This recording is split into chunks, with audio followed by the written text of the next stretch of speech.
BSY ಕುಟುಂಬದ ವಿರುದ್ಧ ಮತ್ತೆ ಗುಡುಗಿದ್ದಾರೆ ಸೋಮಣ್ಣ. ವೇದಿಕೆಯಲ್ಲೇ ವಿಜಯೇಂದ್ರಗೆ ಪಾಠ ಮಾಡಿದ ಕೇಂದ್ರ ಸಚಿವ.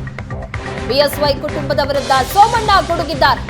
ವೇದಿಕೆ ಮೇಲೆಯೇ ವಿಜಯೇಂದ್ರಗೆ ಪಾಠ ಮಾಡಿದ್ದಾರೆ ಕೇಂದ್ರ ಸಚಿವ. ಇನ್ಮೇಲಾದ್ರೂ ಕೆಲಸಕ್ಕೆ ಬಾರದವರನ್ನ ಕಿತ್ತಾಕಿ, ಯಾರೋ ಮಾಡಿದ ಪಾಪಕ್ಕೆ ಯಾರನ್ನೋ ಗುರಿ ಮಾಡಬೇಡಿ. ದಾವಣಗೆರೆ ಸೋಲನ್ನ ಪ್ರಸ್ತಾಪಿಸಿದ ಕೇಂದ್ರ ಸಚಿವ ಸೋಮಣ್ಣ ಈ ರೀತಿ ಹೇಳಿಕೆ ಕೊಟ್ಟಿದ್ದಾರೆ. ಜೆಡಿಎಸ್ ಸಹಕಾರ ಬಿಜೆಪಿ ಹೊಂದಾಣಿಕೆಯಿಂದ ಗೆದ್ದಿದ್ದೇನೆ.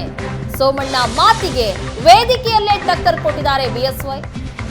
ನಾವು ಇನ್ನೂ 2-3 ಕ್ಷೇತ್ರ ಗೆಲ್ಲಬಹುದಿತ್ತು, ಸೀಟ್ ಕೊಡುವಲ್ಲಿ ವ್ಯತ್ಯಾಸ ಆಯ್ತು ಅಂತ ಯಡಿಯೂರಪ್ಪ ಹೇಳಿದ್ದಾರೆ. ವೇದಿಕೆ ಮೇಲೆ ಈ ರೀತಿಯಾದಂತಹ ಮಾತುಕತೆಗಳಾಗಿದೆ ಸೋಮಣ್ಣ ಮತ್ತು ಬಿಎಸ್ವೈ ನಡುವೆ. ಸೀಟ್ ಕೊಡೋದ್ರಲ್ಲಿ ವ್ಯತ್ಯಾಸ ಆಯ್ತು, ಇಲ್ಲಾಂದ್ರೆ ಇನ್ನೂ 2 ಸೀಟ್ ಗೆಲ್ತಾ ಇದ್ವಿ ಅಂತ ಯಡಿಯೂರಪ್ಪ ಹೇಳಿದ್ದಾರೆ.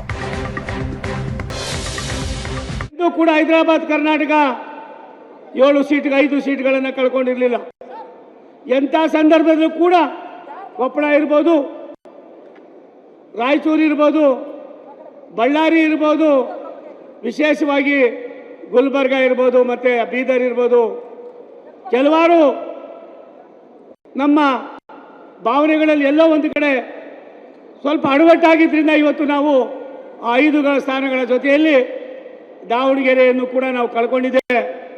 ನಾನು ರಾಜ್ಯ ಅಧ್ಯಕ್ಷರು, ಯುವಕರಿದ್ದೀರಿ, ಏನಿದೆ ಯಾರು ಏನು ಅನ್ನೋದಕ್ಕಿಂತ ಬಿಟ್ಟು ಯಾರು ಕೆಲಸಕ್ಕೆ ಮಾಡ್ತಾರೋ, ಯಾರು ಪಾರ್ಟಿಗೋಸ್ಕರ ಇರ್ತಾರೋ, ಯಾರು ಯಾವ ರೀತಿ ನಡ್ಕೊಳ್ತಾರೋ ಅನ್ನೋದನ್ನು ಇನ್ನು ಮುಂದಾದರೂ ಸ್ವಲ್ಪ ಕಠಿಣವಾದ ಕ್ರಮವನ್ನು ನೀವು ತೆಗೆದುಕೊಳ್ಳದೆ ಹೋದರೆ ಯಾರೋ ಮಾಡಿದ ಪಾಪಕ್ಕೆ ಯಾರನ್ನೋ ಗುರಿ ಮಾಡ್ತಕ್ಕಂಥದಕ್ಕೆ ಅವಕಾಶವನ್ನು ಕೊಡಬೇಡಿ ಅನ್ನುವ ಮನವಿಯನ್ನು ಈ ಸಂದರ್ಭದಲ್ಲಿ ನಾನು ಮಾಡೋದಕ್ಕೆ ಇಚ್ಛೆ ಪಡ್ತೀನಿ. ಬಂಧುಗಳೇ, ವಿಶೇಷವಾಗಿ ಚಿಕ್ಕೋಡಿ 7 ಸ್ಥಾನಗಳನ್ನು ನಾವು ಯಾವ ರೀತಿ ಏನಾಗಿದೆ ಅನ್ನೋದ್ರ ಬಗ್ಗೆ ಮನವರಿಕೆ ಆಗಬೇಕಾಗಿದೆ. ನೀವು ಯಾವ ರೀತಿ ಹೇಳ್ತೀರ, ಭ್ರಷ್ಟಾಚಾರ ತುಂಬಿ ತುಳುಕ್ತಾ ಇದೆ ಈ ಸರ್ಕಾರ ಅಂತ ಹೇಳ್ತಾ ಇದ್ದೀರಿ. ಸರ್ಕಾರ ಇನ್ನು 6 ತಿಂಗಳು ನಡೀತದೆ ಇಲ್ಲೋ ನನಗಂತೂ ಗೊತ್ತಿಲ್ಲ. ಸೀಟ್ ಕೊಡೋದ್ರಲ್ಲಿ ವ್ಯತ್ಯಾಸ ಆಯಿತು, ಇಲ್ಲದೇ ಇದ್ರೆ ಇನ್ನೂ 3-4 ಸೀಟನ್ನು ಹೆಚ್ಚನ್ನು ಗೆಲ್ಲಬಹುದಾಗಿತ್ತು ಅಂತ ನಿಮ್ಗೆಲ್ರಿಗೂ ಗೊತ್ತಿರುವಂಥ ಸಂಗತಿ. ಇನ್ನೂ 2-3 ಸೀಟ್ಗಳನ್ನು ಕೆಲವೇ ಅಂತರದಲ್ಲಿ ನಾವು ಕಳ್ಕೊಂಡು ಸೀಟ್ ಕೊಡೋದ್ರಲ್ಲಿ ವ್ಯತ್ಯಾಸ ಆಯಿತು, ಇಲ್ಲದೇ ಇದ್ರೆ ಇನ್ನೂ 3-4 ಸೀಟನ್ನು ಹೆಚ್ಚನ್ನು ಗೆಲ್ಲಬಹುದಾಗಿತ್ತು ಅಂತ ನಿಮ್ಗೆಲ್ರಿಗೂ ಗೊತ್ತಿರುವಂಥ ಸಂಗತಿ.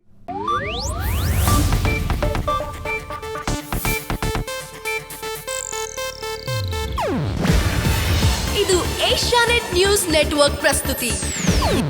ನೀವು ನೋಡ್ತಿದ್ದೀರಾ ಏಷ್ಯಾನೆಟ್ ಸುವರ್ಣ ನ್ಯೂಸ್.